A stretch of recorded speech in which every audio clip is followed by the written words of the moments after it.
সবাইকে স্বাগত দীপ্ত সংবাদে। সাথে রয়েছে দোলা ডলারের শুরুতেই জানাবো সংবাদ শিরোনাম।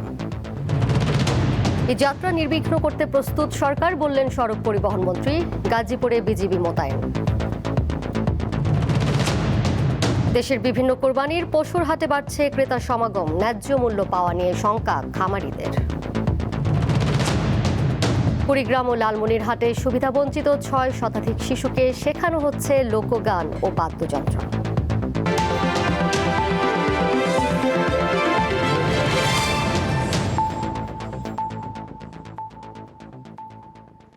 দেশে 24 ঘন্টায় হাম ও হামের উপসর্গ নিয়ে আরও 11 শিশুর মৃত্যু হয়েছে।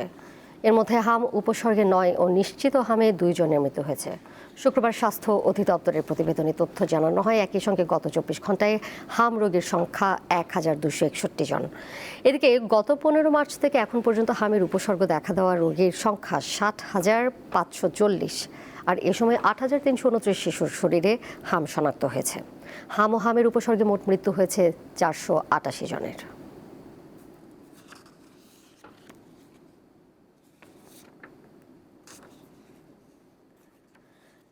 এবার স্বস্তির ঈদযাত্রা নিশ্চিত করা হবে বলে জানিয়েছেন সড়ক পরিবহন ও সেতুমন্ত্রী শেখ রবিউল আলম। সকালে কুমিল্লায় সড়ক দুর্ঘটনায় ক্ষতিগ্রস্তদের মাঝে চেক বিতরণ অনুষ্ঠান শেষে তিনি কথা বলেন। সাংবাদিকদের সাথে ঈদযাত্রার প্রস্তুতি নিয়ে মতবিনিময় করেন তিনি। এই সময় মন্ত্রী আরও বলেন, জনগণ সচেতন থাকলে এবং আবহাওয়া অনুকূলে থাকলে সবার সহযোগিতায় এবারের ঈদযাত্রা স্বস্তির হবে। এর আগে অনুষ্ঠানে প্রধান অতিথির বক্তব্যে মন্ত্রী বলেন, প্রতি বছর গড়ে 4,500 মানুষ সড়ক দুর্ঘটনায় মারা যায়। এর প্রধান দুটি কারণ চালকের অদক্ষতা ও আনফিট বাস। দেখেন, ঈদ যাত্রা নিয়ে এটা নির্বিঘ্ন করবার জন্য আমরা গত 1 মাস ধরে কাজ করছি। রেলপথ মন্ত্রণালয়ের সমন্বয় মিটিং হয়েছে, সড়কে হয়েছে, নৌ পরিবহন মন্ত্রণালয় হয়েছে, যত স্টেক হোল্ডার আছে তাদের সাথে বসেছি। মনে রাখতে হবে প্রায় 1.5 কোটির উপরে মানুষ, এবার আরও 1 কোটির কাছাকাছি আবার আপনার কুরবানিযোগ্য পশু। তো এটাও তো পরিবহনের ব্যাপার। প্রায় 2.5 কোটি মানুষ এবং কুরবানিযোগ্য পশুকে মাত্র 3-4 দিনের মধ্যে পরিবহন করার একটা বড় চ্যালেঞ্জ। তো সেই চ্যালেঞ্জ যেগুলি আছে সেগুলি আমরা সমাধান করার চেষ্টা করছি। এদিকে আসন্ন পবিত্র ঈদুল আজহা উপলক্ষে ঘরমুখো মানুষের ঈদযাত্রা নিরাপদ, স্বস্তিদায়ক ও যানজট মুক্ত রাখতে গাজীপুরের ঢাকা ময়মনসিংহ মহাসড়কের বিভিন্ন পয়েন্টে বিজিবি মোতায়েন করা হয়েছে। সড়কের বাড়তি যানবাহনের চাপ সামাল দেওয়া এবং জনদুর্ভোগ কমাতে বিজিবির সদস্যরা দায়িত্ব পালন করছেন। অন্যান্য আইনশৃঙ্খলা বাহিনীর সঙ্গে সমন্বয় করে কাজ করার কথা বিজিবির পক্ষ থেকে জানানো হয়েছে। দেশের মানুষ নিরাপদে ও স্বাচ্ছন্দ্যে গন্তব্যে পৌঁছাতে পারেন সে লক্ষ্যে বিজিবি সর্বদা সতর্ক এবং প্রস্তুত বলেও জানানো হয়।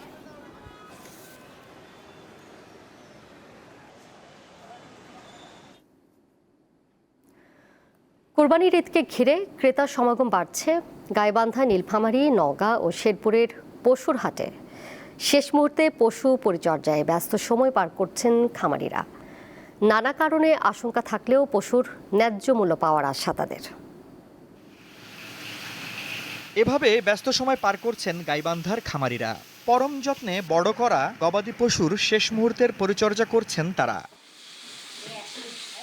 জেলার 7 উপজেলার বিভিন্ন খামারে নজর কাটছে দেশি জাতের পাশাপাশি শাহিওয়াল, ফ্রিজিয়ান ও সিদ্ধি জাতের গরু। খামারিরা জানান, পশু খাদ্যের দাম বৃদ্ধির সাথে পশু পালনের খরচও বেড়েছে। আমি ন্যাচারাল খাওয়া খাই, ভুট্টা, গম, ধান। গরুর খাদ্যের দাম বাড়ে গেছে, এরকম তো পাত্তা হচ্ছে না। তাই বাইরে গরু না আসলে তাও তো হয়তো পাত্তা হয়তো। এবার জেলায় 1,76,900 গবাদি পশু কোরবানির জন্য প্রস্তুত করা হয়েছে। এদিকে নীলফামারীর 3,000-এর বেশি খামারেও দেখা গেছে শেষ সময়ের ব্যস্ততা। পশুপালনের খরচ বেশি হলেও ঈদের বাজারে ভালো দাম পাওয়ার আশা খামারিদের। তবে সীমান্ত দিয়ে ভারতীয় পশু প্রবেশ করলে ন্যায্য মূল্য থেকে বঞ্চিত হওয়ার আশঙ্কা তাদের। প্রাকৃতিক উপায়ে আমরা এই গরুগুলোকে লালন পালন করি, তারপর লালন পালন করে আমরা সুস্থ স্বাভাবিকভাবে আমরা ইনশাল্লাহ কুরবানির জন্য তৈরি করে থাকি। জানে আমাদের ভালোভাবে বাজারজাত করা যায় সেই উপলক্ষে আমরা গরুগুলো লাগাইছি এবং আমাদের খামারে অনেক লোক আসে, এখান থেকে গরু নিয়ে যায়। শেরপুর সদর উপজেলা সহ নালিতাবাড়ি, ঝিনাইগাতি ও শ্রীবর্দী পাহাড়ি অঞ্চলে রয়েছে 265টি ছাগলের খামার। এসব খামারে কোরবানির জন্য প্রস্তুত করা হয়েছে কয়েক হাজার ছাগল। প্রাকৃতিক খাদ্য দিয়ে লালন পালন করায় কাঙ্ক্ষিত দাম পাওয়ার আশা খামারিদের। এই ছাগল পালন আমরা মূলত আমাদের কোনো খরচ নেই, আমরা সকালে পাহাড়ে ছেড়ে দিই, পাহাড়ে ছেড়ে দিয়ে খুব সুন্দরভাবে খাই। সারাদিন পাহাড়ে খাওয়া দাওয়ার পরে সন্ধ্যায় একটু মোটামুটি তারা আইসা পড়ে। এমন লতা পাতা অনেক আছে, এটা খাইয়া মুঠা তাজা হয়। এবার নওগাঁয় কুরবানির জন্য প্রস্তুত করা হয়েছে ৮ লাখ গবাদি পশু। ১১টি উপজেলায় ছোট বড় ও প্রান্তিক পর্যায়ের ৩৮,৯০৯ জন খামারি তাদের গবাদি পশু প্রস্তুত করেছেন। এখানে বিভিন্ন 3টা জাত আছে, শাহিওয়াল, দেশি আর ফ্রিজিয়ান ক্রস সার বাচ্চা মানে গরুগুলা। বাজারে যেগুলো বিভিন্ন উপাদান আমরা কেনাকাটা করতেছি, এগুলোর রেট একটু বেশি হওয়ার কারণে আমরা যদি এই পবিত্র ঈদুল আজহাতে মানে সঠিক মূল্য না পাই তাহলে আমরা লাভবান হতে পারবো না। এবছর নওগাঁয় কুরবানির জন্য গবাদি পশুর চাহিদা রয়েছে ৩,৮৬,০০০। আফরিদ হাসান, দীপ্ত, বার্তাকক্ষ। পশুর হাটের আরও খবর জানাতে ঠাকুরগাঁও থেকে এই মুহূর্তে আমার সাথে যুক্ত হয়েছেন সহকর্মী মইনুদ্দিন তালুকদার হিমেল। যাচ্ছি তার কাছে। হিমেল, জেলায় এবার কতটি পশুর হাট বসেছে, সেখানে পশু বেচাকেনা এই মুহূর্তে কেমন চলছে, ক্রেতা বিক্রেতা এবং খামারিরা কি বলছেন? দোলা, ঠাকুরগাঁয়ের যদি পশুর হাটগুলোর চিত্র আপনাকে বলতে হয় তো প্রথমে জানিয়ে রাখি ঠাকুরগাঁইতে কিন্তু এখন প্রচুর গরম। তবে এই অসহনীয় গরম উপেক্ষা করেই ঠাকুরগাঁয় ঈদুল আজহার যে আমেজ সেটা বেশ চমৎকার এবং জমজমাট জমে উঠেছে ঠাকুরগাঁয়ের যে কুরবানির পশুর হাটগুলো আছে। আমি আজ ঠাকুরগাঁয়ে আজকে কিন্তু ঠাকুরগাঁয়ের সবচেয়ে বড় যে হাটটি হয় সেটা হলো ঠাকুরগাঁয়ের লাহিড়ির পশুর হাট। আমি সেই হাটে আজকে ছিলাম। আজ সারাদিন ঠাকুরগাঁর লাহিড়িতে ছাগল এবং গরুর সাথে মহিষের বেচা কেনা হয়েছে। সকাল থেকে আমি যেটা লক্ষ্য করেছি প্রচুর পরিমাণে যেরকম গরুর সেখানে আগমন ছিল, সেই সাথে সেখানে ব্যাপক ক্রেতাদের উপস্থিতি ছিল। স্বতঃস্ফূর্তভাবে ঠাকুরগাঁয়ের ক্রেতারা হাটগুলোতে যাচ্ছে, গরু কেনাকাটা করছে। সেই সাথে বাহির থেকে আসা বিভিন্ন যে ব্যবসায়ীরা আছে, গরু ব্যবসায়ীরা, তাদেরও উপস্থিতি আমি বেশ লক্ষ্য করেছি। দোলা, আপনাকে আমি জানিয়ে রাখি ঠাকুরগাঁতে কিন্তু গরু এবং ছাগলের যে চাহিদা রয়েছে, অর্থাৎ কুরবানি পশুর চাহিদা রয়েছে ৭০ থেকে ৭২ হাজার। তবে ঠাকুরগাঁয়ে এবার প্রস্তুত রয়েছে প্রায় লক্ষাধিক পশুর কুরবানির গরু এবং সেগুলো ঠাকুরগাঁয়ের চাহিদা মিটিয়ে প্রতিনিয়তই সারা দেশে ছড়িয়ে যাচ্ছে। প্রতিদিনই প্রায় ঠাকুরগাঁ থেকে কয়েকশো গাড়ি গরু পরিবহন করছে গরু ব্যবসায়ীরা। আজও আমি লাহিড়িহাটে লক্ষ্য করেছি সেখানে ব্যাপক পরিমাণে ব্যবসায়ীদের উপস্থিতি লক্ষ্য করেছি। তবে সেখানে যে আসলে গরু ব্যবসায়ীরা আছে তাদের মাঝে আমি কিছুটা হতাশা লক্ষ্য করেছি।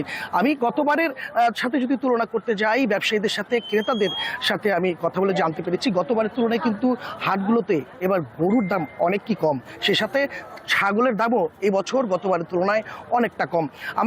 আমি আপনাকে যদি বলতে হয় তবে বলতে হবে যে গতবারের চিত্রের চাইতে এইবারকার পরিস্থিতি একেবারেই উল্টো।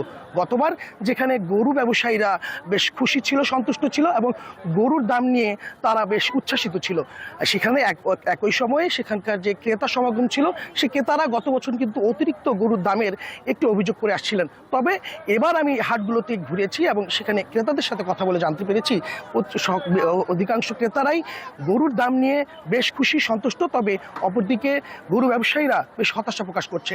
তবে এই গরুর দাম কম হওয়ার যে কারণটি গরু ব্যবসায়ীরা অভিযোগ করছে সেটা হলো ভারত থেকে ভারত সীমান্ত দিয়ে ভারতীয় গরু বাংলাদেশে প্রবেশ করছে।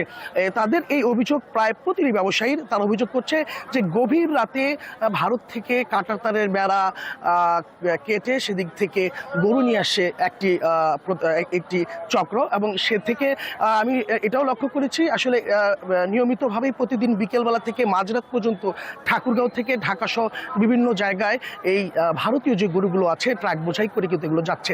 আমি ঠাকুরগাঁও প্রশাসনের সাথে কথা বলেছি। ঠাকুরগাঁও প্রশাসন জানিয়েছে তাদের এই বিষয়টি জানা ছিল না, তারা এই তদারকি আরও জোরদার করবে, কোনোভাবেই যাতে পরবর্তীতে আর কোনো ভারতীয় গরু বাংলাদেশে প্রবেশ করতে না পারে সেদিকে প্রশাসন লক্ষ্য রাখবে। দোলা, এই ছিল আমার ঠাকুরগাঁয়ের হাটগুলো থেকে সর্বশেষ পরিস্থিতি। হিমেল, আপনাকে ধন্যবাদ। সরাসরি যুক্ত ছিলেন সহকর্মী মইনুদ্দিন তালুকদার হিমেল। এবার উদ্দীপ্ত যা কিছু ভালো ও উদ্দীপনার।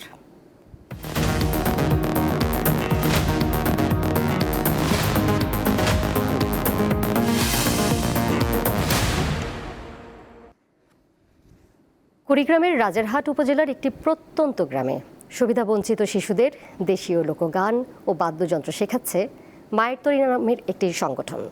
মূলত প্রান্তিক শিশুরা এই সুযোগ পাচ্ছে। লালমনিরহাটেও এই কার্যক্রম চালাচ্ছে সংগঠনটি।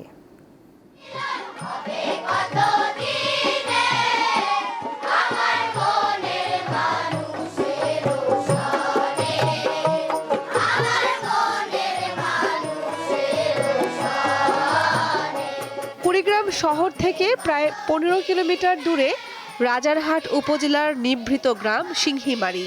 এখানে গড়ে ওঠা মায়ের তরী এক অন্যরকম সাংস্কৃতিক আঙিনা। প্রতি শুক্র ও শনিবার ভোরে বেজে ওঠে লোকগানের সুর।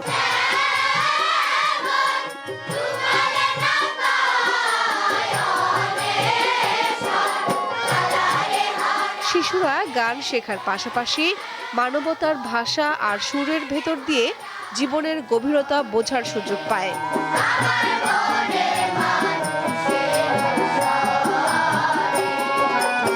লালন গীতি, ভাওয়াইয়া, লোকসঙ্গীত, নানান ধরনের গান শিখেছি। আমি পড়াশোনার পাশাপাশি শিল্পী হতে চাই। এখানে লালন, ভাওয়াইয়া এবং অনেক লোকসঙ্গীত শেখানো হয়।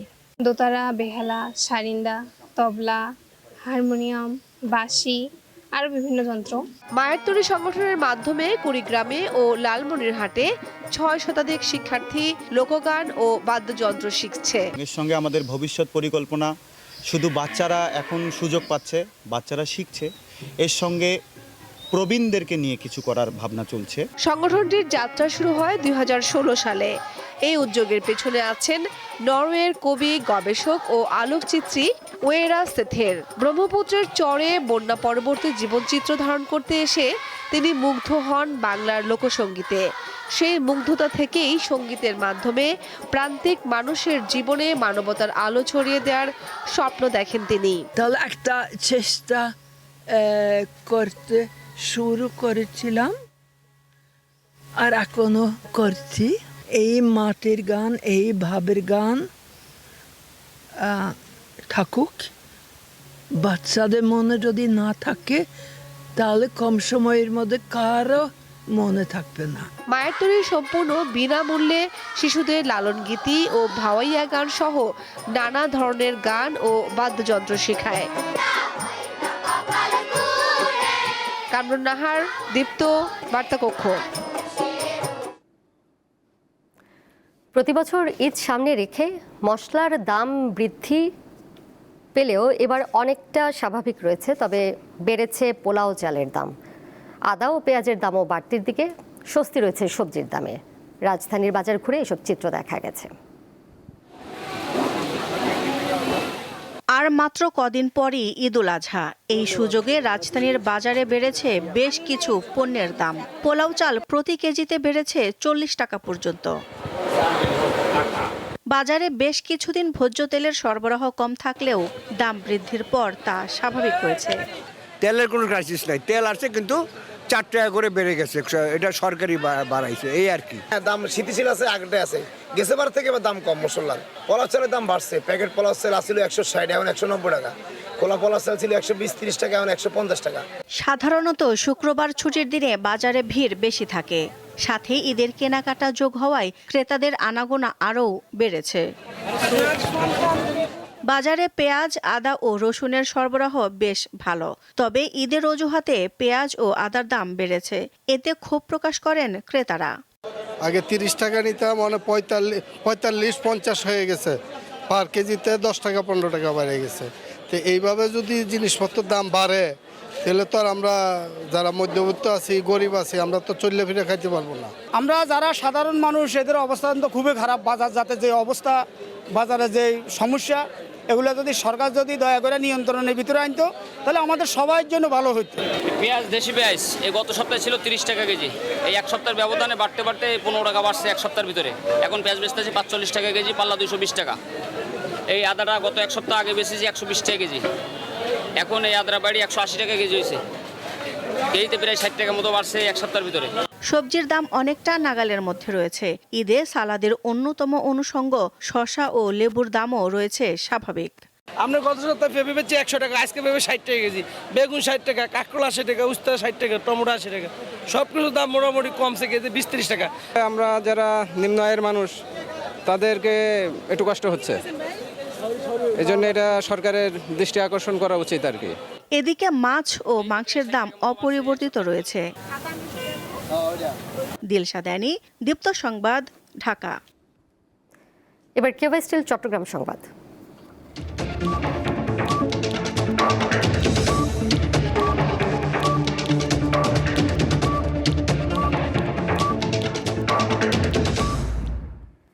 সমাজের সুবিধা বঞ্চিতদের জীবন মান উন্নয়নের মাধ্যমে দেশকে এগিয়ে নিতে চায় সরকার, এমনটি জানিয়েছেন ভূমি ও পার্বত্য বিষয়ক প্রতিমন্ত্রী ব্যারিস্টার মীর মোহাম্মদ হেলাল উদ্দিন। দুপুরের চট্টগ্রামের হাটহাজারী উপজেলা ও পৌরসভা এলাকায় দুস্থদের মাঝে চাল বিতরণ, মৎস্যজীবীদের বিকল্প কর্মসংস্থান হিসেবে ছাগল বিতরণ এবং বিভিন্ন উন্নয়ন কাজের উদ্বোধন শেষে সাংবাদিকদের কথা বলেন তিনি। ভূমি খাতে দুর্নীতি কমানো প্রসঙ্গে তিনি বলেন, দালাল মুক্ত সেবা নিশ্চিত করতে জনসচেতনতা বৃদ্ধি করতে হবে। এ সময় বিএনপির অঙ্গ ও সহযোগী সংগঠনের নেতাকর্মীরা উপস্থিত ছিলেন।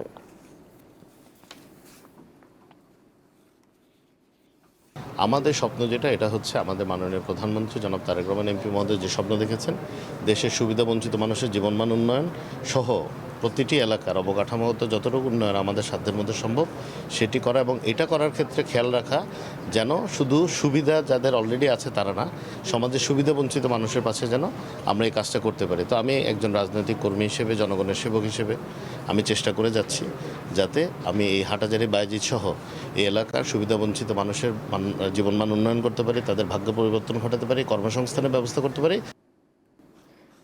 ঝিনাইদহে জাতীয় নাগরিক পার্টি এনসিপির মুখ্য সংগঠক নাসিরউদ্দিন পাটোয়ারির উপর ডিম নিক্ষেপ ও হামলার ঘটনা ঘটেছে। দুপুর 2টার দিকে ঝিনাইদহ পুরাতন কালেক্টরেট মসজিদের সামনে এই ঘটনা ঘটে। প্রত্যক্ষদর্শীরা জানান, শুক্রবার জুমার নামাজ শেষে মসজিদ থেকে বের হয়ে ছাত্রদলের এক নেতার সাথে কথা বলছিলেন নাসিরউদ্দিন পাটোয়ারি। এই সময় পেছন থেকে কিছু যুবক ডিম নিক্ষেপ ও হামলা চালায়। এতে এনসিপির স্থানীয় কয়েকজন নেতাও আহত হন। ঘটনার পর এনসিপির নেতারা বিচার দাবি করেন।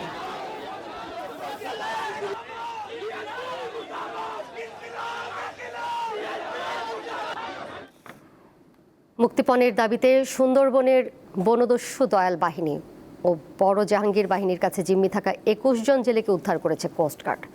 এ সময় একটি 1 নলা বন্দুক, 5 রাউন্ড গুলি ও 1 রাউন্ড ফাঁকা গুলি উদ্ধার করা হয়। শুক্রবার দুপুরে কোস্টগার্ডের মিডিয়া কর্মকর্তা লেফটেন্যান্ট কমান্ডার সাব্বির আলম সুজন এ তথ্য নিশ্চিত করেন। তিনি আরও জানান, বৃহস্পতিবার সকাল ও বিকেলে সুন্দরবনের বিভিন্ন এলাকায় অভিযান চালানো হয়। এ সময় মুক্তিপণের দাবিতে অপহৃত 21 জেলেকে উদ্ধার করা হয়। উদ্ধার হওয়া জেলেদের পরিবারের কাছে হস্তান্তর করা হয়েছে।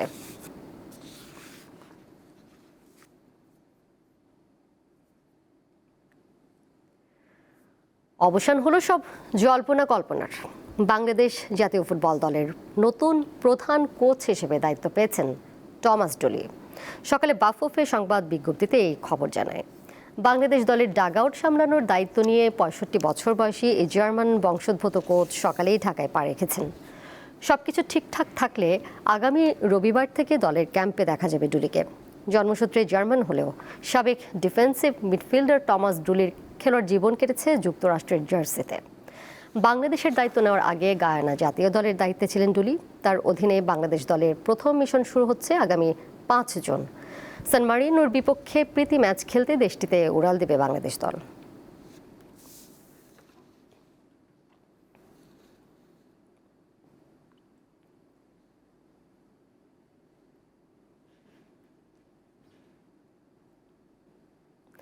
শেষ করব দীপ্ত সংবাদ, যাবার আগে শিরোনামগুলো জানিয়ে দেব আরও একবার। এই যাত্রা নির্বিঘ্ন করতে প্রস্তুত সরকার, বললেন সড়ক পরিবহন মন্ত্রী। গাজীপুরে বিজিবি মোতায়েন। দেশের বিভিন্ন কোরবানির পশুর হাটে বাড়ছে ক্রেতার সমাগম। ন্যায্য মূল্য পাওয়া নিয়ে শঙ্কা খামারিদের। কুড়িগ্রাম ও লালমনিরহাটে সুবিধাবঞ্চিত 6 শতাধিক শিশুকে শেখানো হচ্ছে লোকগান ও বাদ্যযন্ত্র।